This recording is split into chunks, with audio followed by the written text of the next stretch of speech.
ये किस्सा वो नहीं जो तुम किस्से कहानियों में सुनो, ये किस्सा वो है जो तुम मेरी जुबान से सुनो। ये शायरी थी हिंदुस्तान के आखिरी मुगल सम्राट बहादुर शाह जफर की। बहादुर शाह जफर एक आखिरी मुगल सम्राट ही नहीं बल्कि एक अच्छे शायर भी थे, जिनके दरबार में युद्ध की रणनीतियां ही नहीं बल्कि किस्से और मुशायरे भी तय हुआ करते थे। हम बात कर रहे हैं हिंदुस्तान और मुगल साम्राज्य के आखिरी सम्राट बहादुर शाह जफर की। तो आइए मुगल साम्राज्य के आखिरी सम्राट की जिंदगी पर एक नजर डालते हैं। भारत में मुगल साम्राज्य के आखिरी शहंशाह। पूरा नाम अबू जफर सिराजुद्दीन मोहम्मद। जन्म 24 अक्टूबर 1775। स्थान शाहजहानाबाद। पिता अकबर शाह द्वितीय और माँ लालबाई। पिता मुस्लिम और माँ हिंदू, इसीलिए बहादुर शाह जफर इस्लाम के सूफी धारा को मानने के साथ साथ हिंदुओं की भावनाओं की भी कद्र करते थे, उनकी रीतियों को भी अदा करते थे। उन्होंने उर्दू और फारसी ही नहीं बल्कि पंजाबी और ब्रज भाषा में भी साहित्य की रचना की। कहा जाता है कि गालिब जैसे शायर उनके दरबार के रत्नों में शामिल थे। पिता की मृत्यु के बाद जफर को 28 सितंबर 1837 में मुगल बादशाह बनाया गया। ये बात अलग थी कि उस समय तक दिल्ली की सल्तनत बेहद कमजोर हो गई थी और मुगल बादशाह नाम मात्र का सम्राट रह गया था।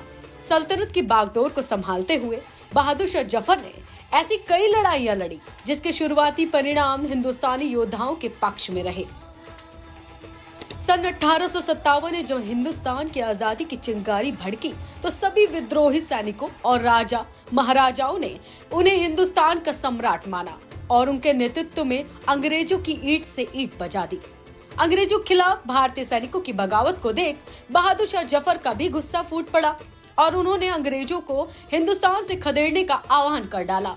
भारतीयों ने दिल्ली और देश के अन्य हिस्सों से अंग्रेजों को कड़ी शिकस्त दी, लेकिन बाद में अंग्रेजों के छल कपट के चलते प्रथम स्वाधीनता संग्राम का रुख बदल गया और अंग्रेज बगावत को दबाने में कामयाब हो गए। बहादुर शाह जफर को हार का सामना करना पड़ा। बहादुर शाह जफर ने हुमायूं के मकबरे में शरण ली, लेकिन मेजर हडसन ने उन्हें उनके बेटे मिर्जा मुगल और खिजर सुल्तान व पोते अबू बकर के साथ पकड़ लिया। 1857 की लड़ाई में महत्वपूर्ण भूमिका निभाने की जफर को भारी कीमत चुकानी पड़ी। उनके पुत्रों और प्रपौत्रों को ब्रिटिश अधिकारियों ने सरेआम गोलियों से भून डाला। अंग्रेजों ने जुल्म की सभी हदें पार कर दी।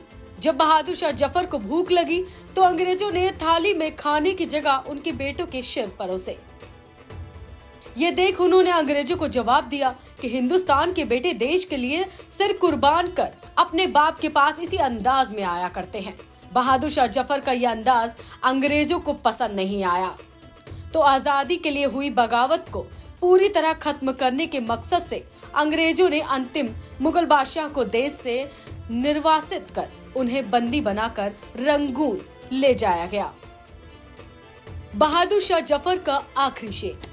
दिन जिंदगी खत्म हुए शाम हो गई, फैला के पांव सोएंगे कुंजे मजार में। कितना है बदनसीब जफर दफन के लिए, 2 गज जमीन भी न मिली कुएं यार में। दर्द में डूबा ये शेर उस गजल का हिस्सा है जो मुगल सल्तनत के आखिरी बादशाह ने कही थी। इंतकाल के बाद हिंदुस्तान की सरजमी में दफनाए जाने की हसरत लिए बहादुर शाह जफर ने 7 नवंबर 1862 में बर्मा में आखिरी सांस ली और वहीं दफना दिए गए। उनके दफन स्थल को अब बहादुर शाह जफर दरगाह के नाम से जाना जाता है। ममता मिश्रा, दिल्ली 24।